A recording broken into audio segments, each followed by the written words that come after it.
Abhishek, are we missing Xi Jinping here? ये बड़ी चर्चा थी पहले कि अरे थोड़ा सा फीका हो गया, व्लादिमीर पुतिन भी नहीं आ रहे हैं और अभी शी जिनपिंग भी नहीं आ रहे हैं। पुतिन ने तो कम से कम प्रधानमंत्री मोदी को फोन किया और बताया कि वो क्यों नहीं आ रहे हैं, लेकिन शी जिनपिंग ने, बहुत सारे लोग कह रहे हैं ये धोखा है।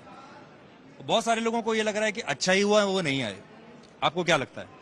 सबसे पहले तो मुझे लगता है कि अगर कोई सबसे ज्यादा शी जिनपिंग को मिस कर रहा है तो वो प्रेसिडेंट जो बाइडेन है।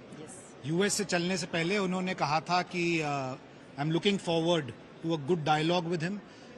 ज्यादातर हमारा coverage India centric, Bharat centric होता है, लेकिन ये एक इंटरनेशनल समिट है तो इसलिए मैं इस पे थोड़ा सा स्ट्रेस कर रहा हूं कि अगर जो बाइडेन और शी जिनपिंग की यहाँ पे मीटिंग हो जाती तो मेरे ख्याल से G20 पर एक शैडो की तरह वो हो जाता, क्योंकि that would have grabbed all the headlines. तो मेरा मानना है कि ठीक है, अच्छा ही हुआ अगर नहीं आए, तो उससे G20 हेडलाइन में है। दूसरी बात यह है कि हम बार बार फोकस कर रहे हैं कि इंडिया का एजेंडा क्या है और क्या की टेक अवेज हो सकते हैं इस समिट से। तो एक शब्द जो कि बहुत ज़्यादा इस्तेमाल हो रहा है वो है ग्लोबल साउथ। ग्लोबल साउथ क्या है? कोई सदर्न हेमिस्फेयर में तो हम है नहीं, तो ग्लोबल साउथ की बार बार क्यों चर्चा होती है? तो ग्लोबल साउथ की आवाज बनेंगे हम, ये प्रधानमंत्री ने बोला और चिट्ठी भी लिखी सारे G20 लीडर्स को कि भारत में क्षमता है। ग्लोबल साउथ यानी कि डेवलपिंग नेशंस, ग्लोबल साउथ वो देश हैं जो डेवलप्ड देश हैं उनके साउथ में हैं। तो वेस्टर्न कंट्रीज डेवलप्ड हैं और वॉक द टॉक किया, बोला कि अफ्रीकन यूनियन को, जो कि ग्लोबल साउथ का एक बहुत अहम हिस्सा है, 55 देश हैं वहाँ, उनको परमानेंट मेंबरशिप दी जाएगी। वो परमानेंट मेंबरशिप मिल रही है। कल मैंने इंटरव्यू किया अफ्रीकन यूनियन के प्रेसिडेंट से। उन्होंने बहुत बड़ी बात कही। उन्होंने कहा कि अगर भारत और प्रधानमंत्री मोदी की ये अहम भूमिका नहीं होती तो ये संभव नहीं था। दूसरी उन्होंने जो बड़ी बात बोली, जो मुझे लगता है बहुत बड़ा टेक अवे है इस समिट के लिए, उन्होंने कहा जैसे चीन ने इन्वेस्टमेंट किया है अफ्रीका में, भारत से भी उस किस्म की एक्सपेक्टेशन है सारे अफ्रीकन कॉन्टिनेंट को। और उन्होंने कहा कि भारत उसी तरह का इन्वेस्टमेंट, वही इंफ्रास्ट्रक्चर डेवलपमेंट अगर करना चाहे तो अफ्रीका में आके कर सकता है। हालांकि उन्होंने ये नहीं कहा, क्योंकि एक डिप्लोमेटिक मंच था, कि भारत चीन को टक्कर दे सकता है, लेकिन अगर हम उसको ब्रेक डाउन करने की कोशिश करें। ऐश्वर्या, आप स्टूडियो में भी रहती हैं और आप बाहर भी रहती हैं और आप रिपोर्टिंग भी करती रही हैं। आज के बाद से भारत की जो छवि है, आपको लगता है कि कल एक नई सुबह होगी और कल दुनिया को एक नए छवि है वो कल सूर्योदय के साथ भारत की छवि भी होगी भी। और उसका एक बहुत बड़ा कारण है सुधीर के, एक हम कहते हैं ना, फैमिली के अंदर जो लेके चलना सबसे ज्यादा मुश्किल काम होता है। हम जनरेशनल गैप कहते हैं उसको। हिंदुस्तान से सब लोगों का आगमन हुआ जब सब लोग अपने क्राफ्ट से नीचे उतरे, एयरक्राफ्ट से नीचे दिखाई दिए। लेकिन यूपीआई आज फ्रांस टेक्नोलॉजी हिंदुस्तान की मांग रहा है, यानी कि प्रधानमंत्री ने और जो सरकार है उसने ये बता दिया है कि एक तरफ अगर हम ये कर सकते हैं कि यूएन को बोलें कि 2023 को international year of the millets बनाया जाए, तो वो भी हम कर रहे हैं। और हमारी टेक्नोलॉजी इतनी आगे बढ़ चुकी है कि आज विश्व के बड़े बड़े देश हमसे डील्स करना चाहते हैं कि जो हमारा टेक है वो उन देश के पास जाए, वो खरीदना चाहते हैं। तो कहीं ना कहीं ये जो एक बैलेंसिंग एक्ट है, इसको बखूबी प्रधानमंत्री नरेंद्र मोदी ने निभाया है।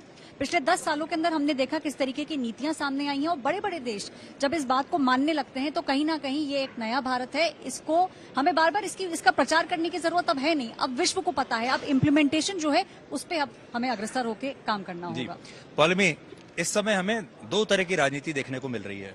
एक इंटरनेशनल पॉलिटिक्स, वो तो हो ही रही है जहां पर हम खड़े हुए हैं, और दूसरी डोमेस्टिक पॉलिटिक्स, ये बिल्कुल ही अलग है। अब ये जो इतने लोग यहाँ डेलीगेट्स आए हैं, जब ये देखते होंगे कि भारत की अंदरूनी पॉलिटिक्स क्या हो रही है G20 पर, ये जो डिनर हो रहा है उस पर भी पॉलिटिक्स हो रही है, इसके बारे में हमारे दर्शकों को ये जो फॉल्ट लाइन आ गई है बीच में, ये जो ब्लैक एंड व्हाइट का एकदम एक हो रहा है, बाहर हम कुछ और बात कर रहे हैं और यहाँ अपने मुद्दों से हम संघर्ष कर रहे हैं, ये इससे कितना असर पड़ेगा? जो छवि है, जो इमेज जो जाता है, परसेप्शन जो जाता है, क्योंकि जो यहाँ पर फॉरेन मीडिया की आप बात कर रहे हैं, फॉर इंस्टेंस वो पेपर पढ़ रहे हैं, वो न्यूज़पेपर पढ़ रहे हैं, वो देख रहे हैं कि कांग्रेस इज मिफ्ड ओवर खड़गे नॉट गेटिंग एन इन्विटेशन।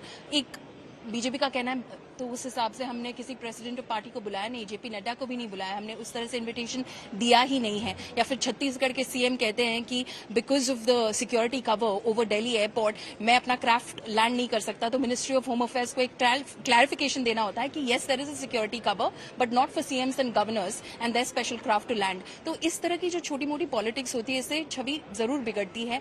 जब हमने खुद कल के प्री समिट ब्रीफिंग में खुद अमिताभ कांत ने कहा कि जिस तरह से हमने 60 शहरों में, यूजुअली जब G20 का समिट होता है या तो नेशनल कैपिटल तक सीमित रहता है या फिर एक दो और सिटीज, पर हमने 60 शहरों में 200 प्लस इवेंट्स किए। This is a sign of cooperative federalism, क्योंकि इन सारे स्टेट्स ने, 30 स्टेट्स एंड यूटीज ने हमारे साथ कोऑपरेट किया इन इवेंट्स को होस्ट करने में।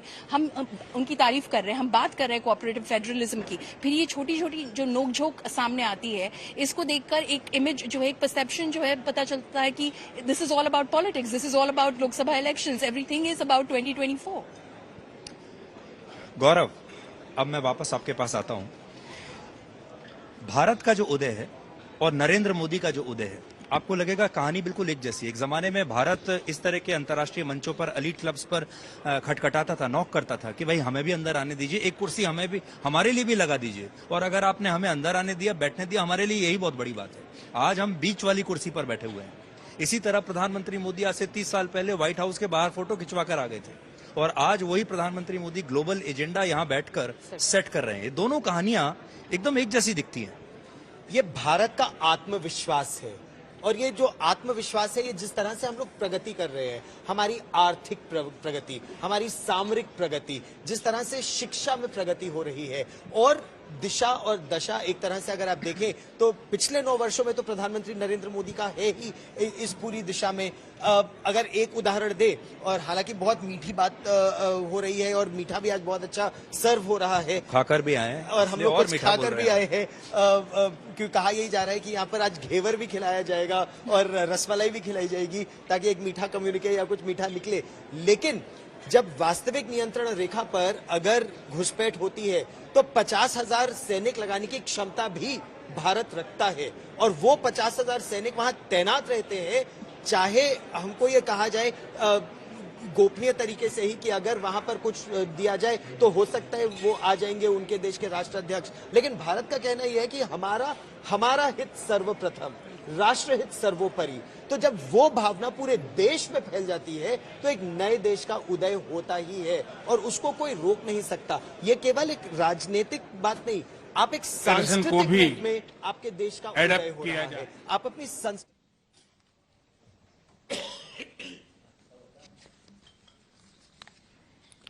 मैं इस डिक्लेरेशन को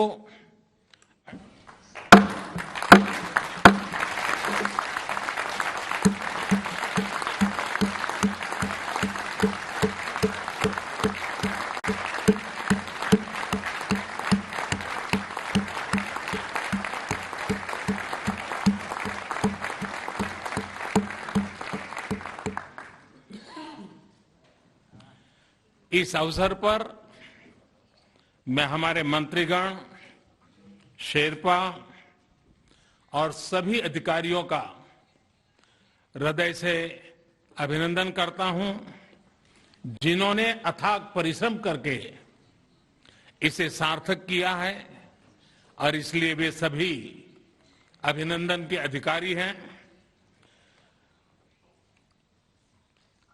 मैं अब मीडिया से मित्रों को रिक्वेस्ट कर रहा हूं कि अगर आप इजाजत दें तो हम आगे का काम करना चाहते हैं।